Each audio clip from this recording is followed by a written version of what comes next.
வணக்கம் காய்ஸ். இன்றைக்கி நாங்கள் இந்த Mackie 4FX V3 ப்ளஸ் இந்த ஆடியோ மிக்சரில் என்னென்ன மெத்தடில் வந்து நாங்கள் வந்து ஒரு சாங்ஸ் வந்து ப்ளே பண்ணலாம்ன்றது தான் பார்க்க போகிறோம். இதில் ஃபஸ்ட்டு மெத்தட் வந்து நான் சொல்லக்கூடிய விஷயம்டா, இதில் ப்ளூடூத் கனெக்ஷன் இருக்குது. ஸோ நீங்கள் இதில் இருக்க ப்ளூடூத் கனெக்ஷனை வச்சு நீங்கள் வந்து இந்த இதில் சாங் ப்ளே பண்ணிக்கொள்ளலாம். அதுக்கான வால்யூம் கண்ட்ரோல் கீழே இருக்குது.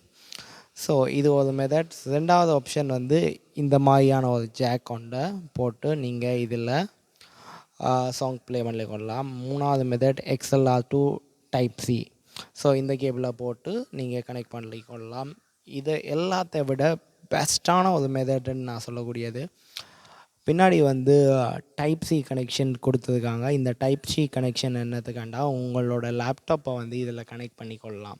ஸோ இந்த லேப்டாப்பில் வந்து நீங்கள் இதை கனெக்ட் பண்ணி கொண்டாப்போ இங்கே வந்து இதோட ட்ரைவர் வந்து நீங்கள் இன்டர்நெட்டில் டவுன்லோட் பண்ணி அதை வந்து இன்ஸ்டால் பண்ணி வச்சிங்கண்டா அதை கனெக்ட் பண்ணப்போ நீங்கள் உங்களோட லேப்டாப்லேருந்து இதை வந்து கனெக்ட் பண்ணிக்கொள்ளலாம். என்னை பொறுத்த வரைக்கும் பெஸ்ட்டான ஒரு மெத்தட்ண்டா இதுதான். இந்த மெத்தடில் நீங்கள் கனெக்ட் பண்ணும்போது இதில் வந்து சாம்பிள் ரேட் வந்து நீங்கள் அட்ஜஸ்ட் பண்ணிக்கொள்ளக்கூடிய மாதிரி இருக்கும், இன்புட் அவுட்புட். ஸோ உங்களுக்கு வந்து ஒரு பெட்டரான ஒரு ஆடியோ குவாலிட்டி வந்து கண்டிப்பாக இந்த மெத்தடில் உங்களுக்கு கிடைக்கும். ஸோ நீங்களும் ட்ரை பண்ணி பாருங்கள். ட்ரை பண்ணி பார்த்துட்டு உங்களோட அவுட்புட் எப்படி இருக்குன்றதை பற்றி சொல்லுங்கள்.